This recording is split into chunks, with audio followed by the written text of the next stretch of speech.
Not all grief is for people who were good to us, and not all loss comes with some clean goodbye.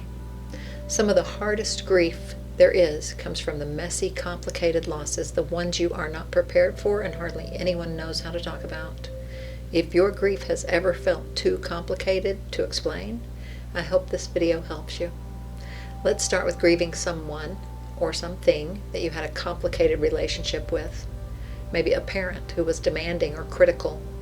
Maybe an ex, an estranged sibling or a friend. A job or a community that was unhealthy for you. When the relationship was painful, the grief gets layered and confusing because you're not just grieving what you lost, you're grieving what you never got. The apology that isn't coming, the closure that's off the table, the version of them or of the thing that you kept hoping for. That's loss stacked on top of loss, and it makes sense that it can feel so heavy. And the feelings go everywhere. You can feel real love and real anger in the same breath. Relief that a painful chapter is finally closed right next to a surprising wave of longing. Sadness for what was tangled up with sadness for what never was. None of that makes you numb, detached, or cold-hearted. It makes you someone who has had complicated relationships with people, places, or things. Grieving in a way that fits how complicated this was is important. There's a specific kind of this that has a name, and learning it helped me a lot. It's called ambiguous loss, and it's grief without closure or clarity.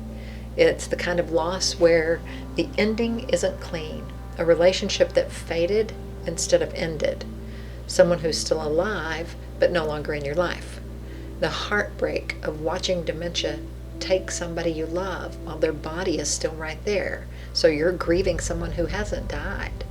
Ambiguous loss, ambiguous grief is uniquely hard because there's no funeral, no clear moment, no permission to grieve. It just sits in the in-between. So naming it as ambiguous loss can be relieving all on its own. I think because the confusion is built into that kind of loss, that's why naming it helps. There's another piece to loss that can knock the wind out of your whole life, and it's called secondary loss. One loss almost never comes alone. Lose a marriage, and you might also lose your home, your income, half your friends, your family holidays, your sense of who you are. Lose a job, you're also losing the paycheck, your familiar office, the identity that went with your job, your routine, your coworkers, your plan for the future. So when a loss feels this way, bigger than the thing itself, this is usually why. It's the secondary loss you're feeling. You're not grieving one thing. You're grieving the whole web it was holding. And there's also what I call compounded grief. You experience a loss and you didn't process it. It's just lying underneath the surface. And then another loss occurs. Could even be the tiniest of losses, but your reaction appears like you just experienced this incredibly huge loss. And that's because the smaller loss that just happened opened up the door for any of these losses that are not processed to jump on board with that. That's its opening. The door opened. So now what might have felt like 5 pounds, a smaller loss, now feels like 30 because you've compounded grief. When this happens, it helps to get some perspective by asking what other losses might be being brought into this picture, listing them out, and then work with each one on their own. What I think helps, I think the most freeing thing is to let it be complicated. You don't have to resolve it into this clean feeling or some tidy story of loss. You're allowed to grieve what was good about it and what was painfully missing at the very same time. Trying to force things into being simpler or easier usually just adds an extra layer of struggle. Remember, resistance creates suffering, Ram Dass. Let the contradictions be true. Grieve the relationship you had and grieve the one you wanted. Grieve the one you never got. All of that is real loss. Now let's flip it around. Because at some point you're going to be on the other side watching somebody you love move through a loss, any kind of loss, and maybe not know what to say. Most of us freeze there. Here are some very important tools, a few things that I think help tremendously. Skip the fixing. You don't need the perfect words, and you can't make it better. And you were never supposed to. It's not your responsibility. What helps is your presence. Something as simple as, I don't know what to say, but I'm here. And that is worth more than any polished phrase you can give someone. Name the loss out loud. Say the person's name, or name the thing they lost. I'm so sorry Bill is gone. So many grieving people are quietly afraid everybody has forgotten because nobody feels comfortable enough to say the thing. I assure you, saying the thing doesn't make their loss any more real. Their loss is real. They're living it every day. They're grieving whether you're mentioning it or not. Hearing you mention it is usually a gift. It doesn't make a fresh wound. It helps them feel seen and heard.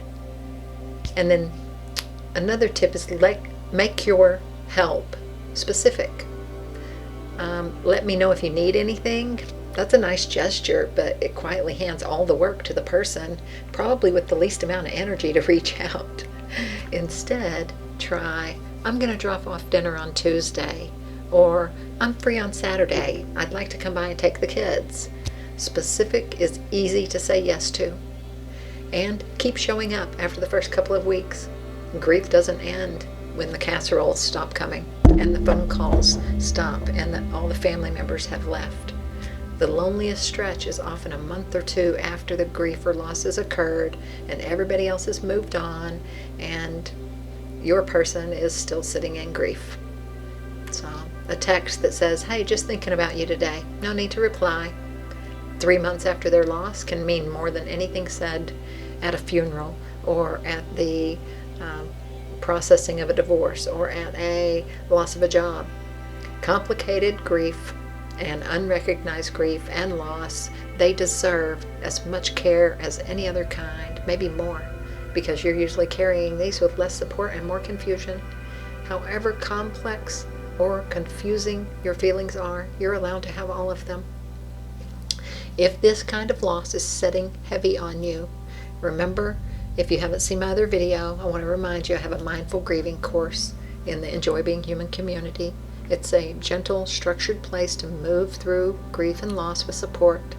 So come on over. It's linked in the description. I'm also going to put a resource in the description for just a grief resource. So I hope you found this useful. Please don't go through this alone. Reach out to someone and know that I love you. Take care of yourself, and I'm sending you peace and light.